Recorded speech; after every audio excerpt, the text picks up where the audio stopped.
नमस्कार, मैं रवीश कुमार। बिहार में 5 लोगों को डायन होने के शक में जिंदा जला दिया गया।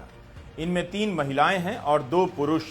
रात 10 बजे के आसपास करीब 50-60 लोग जमा होते हैं और 5 लोगों को खंभे से बांधकर जला देते हैं। 5 की मौत हो चुकी है। अब इस गांव में कोई नजर नहीं आ रहा है। इसी गांव के लोगों ने 5 लोगों को जलाकर मार दिया। तब शायद होश नहीं रहा होगा, लेकिन मार देने के बाद भाग जाने का ध्यान जरूर आया। क्या किसी को नहीं लगा होगा कि यह हत्या है और कानूनी कार्रवाई हो सकती है? मारने पीटने तक और जलाकर मार देने तक यहां के लोगों के दिमाग में किस बात की सनक चढ़ गई होगी? अगर भीड़ में इतनी ही ताकत थी तो हत्या के बाद भी वहीं खड़ी रहती, पुलिस के आने का इंतजार करती। लेकिन इस गांव में सब फरार बताए जा रहे हैं। अपनी आंखों के सामने 5 लोगों को जलकर मरता देखने वाले इस गांव के लोग कहां छिप गए हैं? इस गांव की आबादी 300 बताई जाती है। कहा जा रहा है कि 50-60 लोगों ने हमला किया। गांव का सन्नाटा बता रहा है कि सबको पता तो था कि हत्या अपराध है, लेकिन इसका जवाब नहीं मिल रहा कि जब भागने का होश रहा तो 5 लोगों को जलाकर क्यों मारा गया। 50 साल के बाबूलाल उरांव, 48 साल की सीता देवी, बेटा मंजीत कुमार, उसकी पत्नी रानी देवी और बाबूलाल उरांव की मां 65 साल की कातो देवी को जलाकर मार डाला गया। जलाकर मारने के बाद शवों को ट्रैक्टर में लादा गया और 2 किलोमीटर दूर ले जाकर एक तालाब में फेंका गया। जिस ट्रैक्टर से 5 शवों को ले जाया गया उसका भाड़ा भी 40,000 रुपया दिया गया। यह घटना कई तरह की नाकामी को उजागर कर रही है। संविधान भी फेल हुआ, सिस्टम भी फेल हुआ और समाज तो फेल हुआ ही। आपने कितने नेताओं को भाषण देते सुना है कि अंधविश्वास से बचिए, डायन, जादू, टोना यह सब कुछ नहीं होता। अब कोई नहीं बोलता क्योंकि बोलने पर उसे धर्म विरोधी घोषित कर दिया जाएगा। आदिवासी इलाकों में डायन प्रथा के नाम पर मार दिए जाने की घटना से यह बिल्कुल नहीं समझना चाहिए कि वहीं तक यह सीमित है। इस भ्रम में मत रहिए कि यह कोई ग्रामीण प्रवृत्ति है और आदिवासी इलाकों तक ही सीमित है। शहरों में भी जादू टोना और अंधविश्वास का प्रचंड प्रचार हो रहा है। मिडिल क्लास तो भयंकर इसकी चपेट में है। जबकि संविधान का अनुच्छेद 51A(H) प्रत्येक नागरिक से उम्मीद करता है कि वह वैज्ञानिक सोच अपनाए और समाज में तार्किकता को बढ़ावा दे। संविधान के इस अनुच्छेद के अनुसार पूर्णिया के प्रशासन और समाज ने संविधान को फेल कर दिया। वो जमाना गया जब आप अंधविश्वास का विरोध भी कर सकते थे, लेकिन अब तो अंधविश्वास भी धार्मिक पहचान का हिस्सा बनकर राजनीति का एजेंडा बन गया है। आज के भारत में अंधविश्वास का विरोध करना धर्म का विरोध करना माना जा सकता है और सनकी लोगों की भीड़ इस बात के लिए आपका पीछा कर सकती है। जितने भी अंधविश्वास फैलाने वाले बाबा हैं, उन्हें धर्म की राजनीति के कारण संरक्षण मिल गया है, प्रोत्साहन मिल रहा है। उन सब के पीछे इन्हीं इलाकों की गरीब जनता अपने किसी कल्याण की आस में दौड़ी चली आ रही है। इस वजह से मीडिया भी अब खुलकर जादू टोना का प्रचार करता रहता है। हर दिन अखबार और वेबसाइट पर बुरी शक्तियों से छुटकारा पाने का विज्ञापन छपता रहता है। जागरण के प्रवीण कुमार के नाम से यह हेडलाइन है कि भूत प्रेत और डायन ने जीना दूभर कर दिया, तो इन उपायों से पाएं बुरी शक्तियों से छुटकारा। जबकि मीडिया को कहना चाहिए था कि यह सब बकवास होता है। इस तरह के अंधविश्वासों से छुटकारा पाने के लिए संविधान का पाठ कीजिए, विज्ञान को समझिए। नवभारत टाइम्स में बाकायदा हेडलाइन छपी है कि आपके बच्चे को भी लग सकता है नजर दोष। मीडिया ने भी अंधविश्वास को बढ़ावा देने में सक्रिय भूमिका अदा की है, बल्कि उसकी फैक्ट्री में ही रोज इस तरह के अंधविश्वास को एक वैध प्रोडक्ट के रूप में बनाकर पेश किया जाता है। YouTube पर टोटके बताने वालों के कारोबार मजे से चल रहे हैं। करोड़ों व्यूज आते हैं। कोई पति को काबू में रखने के उपाय बता रहा है, कोई सास को, कोई बॉस को। ऐसे टोटके की तलाश में करोड़ों लोग भारत के इस काम में लगे हुए हैं। टोटके सुझाने वाले जिस दर्शक समूह को तलाशते हैं उनमें महिलाएं भी हैं, पुरुष भी हैं, हर वर्ग के लोग हैं। उन्हीं को कहा जाता है कि आप रसोई में इस चीज से उस चीज से टोटका कीजिए। लेकिन जब अंधविश्वास का शिकार खोजना होता है तब भी महिला को ही पकड़ा जाता है। जरूरी नहीं कि हर महिला को डायन कहकर उस पर हमला ही किया जाए। बहुत सी महिलाओं के बारे में कहा जाता है, अफवाह फैलाई जाती है कि वो जादू टोना करती है, बुरी नजर से देखती है। उन महिलाओं के साथ भेदभाव शुरू हो जाता है, उनका सामाजिक बहिष्कार चलता है। यह बात हम आपको पहले इसलिए बता रहे हैं ताकि आप इस भ्रम में ना रहें कि पूर्णिया की घटना आदिवासी समाज तक सीमित रहने वाली घटना है। इस घटना के बहाने एक बार फिर से आदिवासी समाज के प्रति पूर्वाग्रह को स्थापित किया जा रहा है। मीडिया लिख रहा है कि उरांव जाति में, जनजाति में इस तरह की धारणाएं बनी रहती हैं, अंधविश्वास रहता है। अगर ऐसा ही है तो कोई जवाब दे कि YouTube में जादू टोना से लेकर बुरी नजर से बचाने वाले फर्जी वीडियो को करोड़ों की संख्या में क्या केवल आदिवासी समाज के ही लोग देख रहे हैं? एक बड़ा सवाल भारत सरकार से है। सरकार से कोई सवाल पूछता है तो सरकार ट्विटर से लेकर YouTube से वीडियो हटवाने के आदेश भेजती रहती है। इस तरह के अंधविश्वास फैलाने वाले कितने वीडियो सरकार ने हटवाए हैं? संविधान के अनुच्छेद 51A(h) का पालन करने की जिम्मेदारी क्या भारत सरकार या किसी भी राज्य सरकार की नहीं है? वो इन्हें नहीं हटाने के लिए कहेगी, क्योंकि मौन रूप से या इसे धर्म के हिस्से के रूप में बढ़ावा दिया जाता है जिसकी राजनीति कर सत्ता में बैठे हैं। इसलिए पूर्णिया की घटना को जरा व्यापक स्तर पर देखने की जरूरत है। आज धर्म के नाम पर राजनीति की गुंडागर्दी के कारण संविधान की मूल भावनाओं को लागू करना मुश्किल हो गया है। अंधविश्वास के खिलाफ लड़ने वाले डॉक्टर नरेंद्र दाभोलकर की हत्या कर दी गई। उन्हें धर्म विरोधी चश्मे से देखा जाने लगा। डॉक्टर नरेंद्र दाभोलकर ने अंधश्रद्धा के खिलाफ कई किताबें लिखी हैं। ये किताबें हिंदी में भी हैं। बिहार सरकार को दाभोलकर की इन किताबों को हर पंचायत में बंटवाना चाहिए। 2013 में दाभोलकर की हत्या के 4 दिन बाद ही महाराष्ट्र में काले जादू के खिलाफ एक बिल पारित किया गया, जबकि बिहार में 1999 से ही डायन प्रथा निवारण अधिनियम लागू है। इस कानून के 25 साल हो गए लेकिन घटनाएं बंद नहीं हुई। अक्टूबर 1999 में राबड़ी देवी के कार्यकाल में यह कानून पास हुआ और उस वक्त बिहार पहला राज्य बना जिसने डायन प्रथा निवारण अधिनियम जैसा कानून बनाकर डायन प्रथा के खिलाफ कानूनी पहल शुरू की। लाइव लॉ ने लिखा है कि डायन प्रथा के खिलाफ कानून बनाने वाला बिहार पहला राज्य था। न्यू इंडियन एक्सप्रेस ने लिखा है कि जब 2001 में झारखंड में डायन प्रथा के खिलाफ कानून बना तो बिहार के कानून को ही हूबहू अपना लिया गया। उस समय झारखंड में बीजेपी के बाबूलाल मरांडी मुख्यमंत्री थे। राबड़ी देवी के बनाए कानून को बीजेपी ने भी अपनाया। यह बात शायद बीजेपी को अब पसंद ना आए, लेकिन राबड़ी देवी ने शुरुआत की तो 2001 में झारखंड और 2005 में छत्तीसगढ़ में डायन प्रथा के खिलाफ कानून बना। अन्य राज्यों में भी बना। आज बिहार में तथाकथित जंगल राज नहीं है।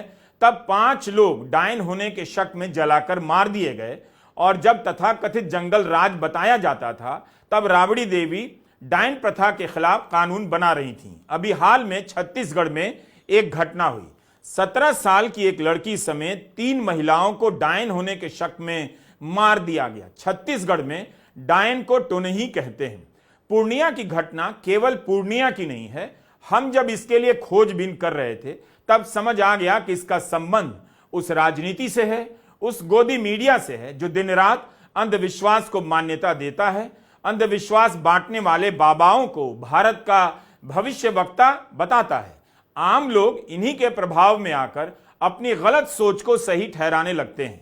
डायन के शक में किसी औरत को मारना, पीटना, जला देना, हत्या कर देना देश के कई राज्यों की कड़वी सच्चाई है। अखबारों में ऐसी खबरें छपती हैं कहीं किनारे और विकास की महान गाथाओं में इन्हें तेजी से भुला दिया जाता है। राष्ट्रीय अपराध शाखा ब्यूरो NCRB का आंकड़ा कहता है कि भारत में सन 2000 से लेकर 2023 तक 2500 से अधिक महिलाओं को डायन होने के शक में मार दिया गया है। झारखंड का भी हाल देखिए, वहां 20 साल में 1800 महिलाओं पर डायन होने के शक में हमला हुआ है। कईयों की मौत भी हुई है। बिहार और झारखंड ही नहीं, महाराष्ट्र से लेकर राजस्थान, बिहार, झारखंड, बंगाल, असम और पंजाब तक में डायन के शक में किसी औरत को मारने की घटना मिल जाएगी। निरंतर ट्रस्ट का आंकड़ा है कि बिहार में कम से कम 75,000 महिलाएं डायन करार दिए जाने के खतरे का सामना कर रही हैं।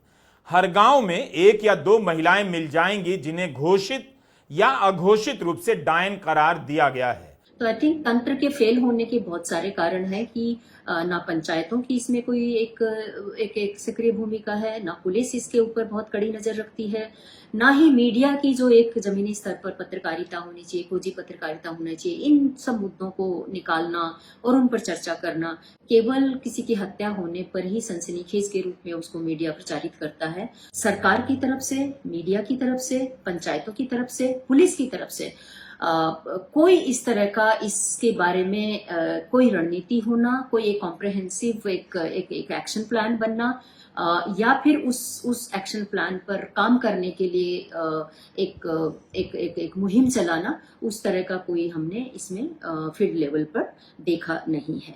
एक और बड़ी विफलता मेरे को जहां पर लगती है कि जो पूरा नारीवादी जो एक आंदोलन है, उस आंदोलन में इस तरह के जमीनी स्तर की जो महिलाओं के साथ जो हिंसा है, दलितों के साथ में, पिछड़ा वर्ग की महिलाएं, वो जो हिंसाएं हैं, उन हिंसाओं पे बहुत ज्यादा चर्चा आजकल नदारद है। महिला आंदोलनों को भी, महिला संगठनों को भी इस पर चर्चा करने की जरूरत है। 75,000 महिलाएं डायन होने के शक में बिहार में जी रही हैं। उन पर हर समय जान का खतरा मंडरा रहा है, लेकिन कहीं कोई अभियान नहीं। डायन के नाम पर पिछले 20-25 वर्षों में सैकड़ों औरतों को मार देना, उनके साथ टॉर्चर करना, यह सब जिस समाज में हुआ है, हो रहा है, वह दिन रात अपनी सहनशीलता और उदारता का ढोंग करता है और खुद को फर्जी तरीके से महान बताने का सियासी धंधा करने लगा है। तरह तरह के रंगीन कपड़े में सजकर भव्य बताता रहता है, लेकिन उसी महान भारत की सुंदर तस्वीरों के पीछे का यह समाज अंधविश्वास के सहारे अपने जीवन के कष्टों को दूर करने के जुगाड़ में लगा रहता है। वह इलाज के मोर्चे पर लगातार हारता है तो इंसाफ के लिए भीड़ बन जाता है, बल्कि भीड़ की ताकत को भी इलाज का एक तरीका माना जाता है। इसलिए आप हिंदी प्रदेश में देखेंगे कि लोग मारने पीटने को इलाज भी कहते हैं। आज हम जिस समाज को उदार और सहनशील और करुणा से भरा समझते हैं, वह एक मामूली उकसावे पर भीड़ बनकर हत्या करने पर सामने आ जाता है।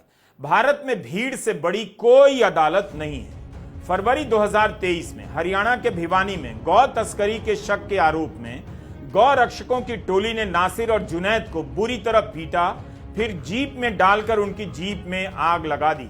भीड़ चाहेगी तो धर्म का नाम लेकर आपके शहर को जला देगी, भीड़ चाहेगी तो आस्था के नाम पर दुकान जला देगी, भीड़ चाहेगी तो आपकी गाड़ी रोककर गौ रक्षा के नाम पर गाड़ी की सीट में बांधकर जला देगी, भीड़ चाहेगी तो किसी महिला को डायन बताकर जला देगी। भीड़ के इंसाफ से पहले मैंने कभी नहीं सुना कि पुलिस पहुंचने वाली है, पहुंच गई थी और भीड़ को गिरफ्तार कर लिया गया। पूर्णिया में जो हुआ वह मॉब लिंचिंग भी है। आप इस मॉब लिंचिंग को धर्म और अंधविश्वास के नाम पर अलग अलग नहीं कर सकते, क्योंकि दोनों ही केस में अंधविश्वास और अंधभक्ति का बड़ा रोल है। डायन के नाम पर होने वाली भीड़ की हिंसा की जो प्रवृत्ति है, वही बाद में मुसलमानों की तरफ मोड़ दी गई, लेकिन ऐसा भी नहीं हुआ कि डायन के नाम पर भीड़ की हिंसा खत्म हो गई। किसी भी तरह की भीड़ हो, बस भीड़ होनी चाहिए। वह डायन होने के नाम पर और धर्म के नाम पर जलाने का फरमान सुना सकती है। 2018 में सुप्रीम कोर्ट ने लंबा चौड़ा आदेश पारित किया कि मॉब लिंचिंग को रोकने के लिए हर जिले में क्या किया जाए। हिंसा से पहले भीड़ का पता लगाने के लिए जिले में पुलिस का ढांचा कैसे काम करे, नोडल ऑफिसर बने, इसकी भी बात आदेश में कही गई। फर्जी जानकारी फैलाने वालों पर ऑटोमेटिक एफआईआर दर्ज होगी, खुफिया जानकारी कैसे ऊपर तक पहुंचेगी और समय से पहले एक्शन लिया जाएगा। यह सब सुप्रीम कोर्ट ने बताया है अपने आदेश में। राज्य सरकारों से कहा गया कि 3 हफ्ते के भीतर उन जिलों की पहचान करें जहां पर भीड़ की हिंसा की घटनाएं हुई हैं। कोई भी घटना होती है तो 6 महीने के भीतर जिले के फास्ट ट्रैक कोर्ट में निपटारा किया जाएगा। यह सुझाव भी दिया गया कि संसद भीड़ की हिंसा को लेकर अलग से कानून बनाए। यह सब लिखा हुआ है। अगर इस भीड़ को काबू करने में सुप्रीम कोर्ट का ही फैसला काम नहीं आ रहा है तो भीड़ को ही सुप्रीम कोर्ट घोषित कर देना चाहिए, या नहीं तो अब सुप्रीम कोर्ट से ही सवाल पूछना चाहिए कि भीड़ की हिंसा को लेकर रोकने के लिए आपने दिनों लगाकर जो फैसला दिया, अच्छा फैसला दिया, वह लागू क्यों नहीं हो पा रहा है? अगर यह लागू नहीं हो सकता है तो क्यों नहीं आप अपने ही आदेश को असंभव मानकर रद्द कर देते हैं? क्या फायदा हुआ सुप्रीम कोर्ट के आदेश का कि कहीं पंचायत के नाम पर सामूहिक दंड का फैसला आज भी सुनाया जा रहा है? पंचायतों को क्यों नहीं ट्रेनिंग दी जा रही है कि आप भीड़ जुटाकर किसी के बहिष्कार से लेकर डायन होने का फरमान नहीं सुना सकते? सुप्रीम कोर्ट को पूर्णिया प्रशासन से पूछना चाहिए कि 5 लोगों को जिंदा जलाने से पहले गांव में पंचायत हुई, इसकी सूचना पुलिस को कैसे नहीं मिली? पुलिस क्या कर रही थी? उसके पास अब सूचना तंत्र की क्षमता बची है या समाप्त हो चुकी है? पूर्णिया के टेटगामा गांव में रात के वक्त पंचायत होती है। इस तरह के हंगामे की खबर तो आसपास के गांवों में भी फैल जाती है। जिला प्रशासन को कैसे पता नहीं चला, जबकि यह गांव जिला मुख्यालय से मात्र 20 किलोमीटर की दूरी पर है और प्रधानमंत्री मोदी डिजिटल इंडिया को कामयाब बता रहे हैं। 4G, 5G का क्या हो गया? बाबूलाल उरांव का एक बेटा सोनू कुमार अपनी आंखों से देखता है उसकी दादी, उसकी मां, उसके पिता, भाई और भाभी को खंबे से बांधकर मारा जा रहा है, फिर पेट्रोल छिड़ककर आग लगा दी जाती है। सोनू ने यह बयान दिया है। सोनू कुमार भाग कर जाता है, जिलाधिकारी और पुलिस को सूचना देता है। सोनू भागकर जिला प्रशासन को कैसे सूचना देता है? रात के वक्त पैदल भाग कर गया या किसी सवारी से? और जिलाधिकारी और एसपी कितनी देर में पहुंचे? इन सवालों के जवाब भी खोजे जाने चाहिए ताकि पता चले कि आज के भारत में भी सूचनाएं कैसे पहुंचती हैं। निरंतर ट्रस्ट डायन प्रथा के खिलाफ काम करता है। पिछले साल बिहार में इस ट्रस्ट ने डायन के नाम पर प्रताड़ित की गई 145 महिलाओं का सर्वे किया। यह सिर्फ 10 जिलों के 114 गांवों का आंकड़ा है। इस सर्वे में सामने आया कि जिन महिलाओं के साथ हिंसा हुई उनमें से ज्यादातर विवाहित महिलाएं थीं।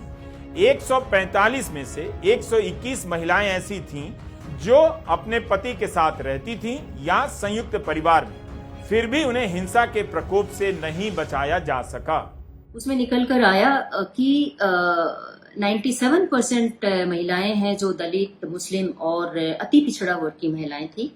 इनमें से 73% महिलाएं कभी भी स्कूल नहीं गई थी और 56% महिलाएं थी जो एक किसी न किसी नेतृत्व की भूमिका में थी जब उनके ऊपर डायन प्रथा का आरोप लगा था।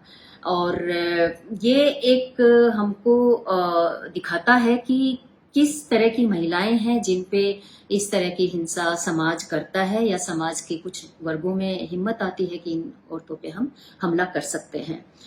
ये दलित हैं, ये संसाधन विहीन है, ये अशिक्षित है और किसी तरह का बहुत खास कोई इनका एक कमाई का जरिया नहीं होता है। बहुत सारी चीजें निकल कर आई थी हमारे सर्वे में, लेकिन मैं 3 चीजों को यहाँ पर रखना चाहूंगी। 81 सरपंचों से इस सर्वे के दौरान जो बात हुई उसमें 69% सरपंचों को यहाँ तक ये मालूम नहीं था कि बिहार में डायन प्रथा निषेध कोई इस तरह का कानून बना हुआ है 2000 का। क्यों करीब 25 साल के बाद भी, इस कानून के आने के बाद भी इस तरह की घटनाएं होती रहती हैं। हमने देखा पिछले 3 महीने में गया में 2 घटनाएं हुई हैं जहाँ पे महिलाओं को मारा गया है, रोहतास में एक घटना हुई है जहाँ पे हत्या की एक महिला की, और अब ये पूर्णिया में हमको पता चला है। ये जो हिंसा है वो इस तरह की हिंसा नहीं है जो आपके घर की 4 दीवारी के अंदर होती है। आस पड़ोस में गांव को पता होता है कि किस महिला को डायन कह के प्रताड़ित किया जा रहा है।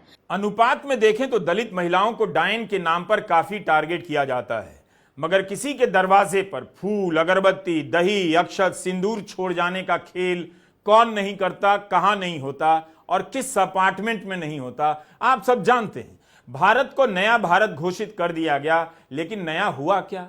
एक फ्लाईओवर ढंग का नहीं बनता। पहली बरसात में फ्लाईओवर की सड़क दरक जाती है। रही बात समाज में तार्किकता, वैज्ञानिक सोच के प्रसार की, तो वह अब एक तरह से अपराध हो गया है। बात होती है वैज्ञानिक सोच की, मगर फोन और रॉकेट बनाने तक सीमित रह जाती है। समाज जिस अंधविश्वास का शिकार है उसे धर्म के नाम पर वैज्ञानिक घोषित कर दिया गया है। आज सबसे बड़ी चुनौती है विज्ञान को अंधविश्वास से अलग करने की। आप प्रधानमंत्री मोदी से इस बारे में पूछिएगा, अंधविश्वास में विज्ञान ढूंढकर बता देंगे। कई लोग पूछते हैं अक्सर इन दिनों मुझसे क्या यह मेरा चैनल है? रवीश की आवाज नाम से किसी और ने चैनल बना लिया है, थंबनेल पर मेरी तस्वीर लगाकर भ्रम फैला रहा है। धोखे से 70,000 सब्सक्राइबर हो गए हैं। असल में एआई के इस्तेमाल से मेरी आवाज की नकल बना ली जाती है और वीडियो का छोटा हिस्सा लेकर मुझे बोलता हुआ दिखाया जाता है।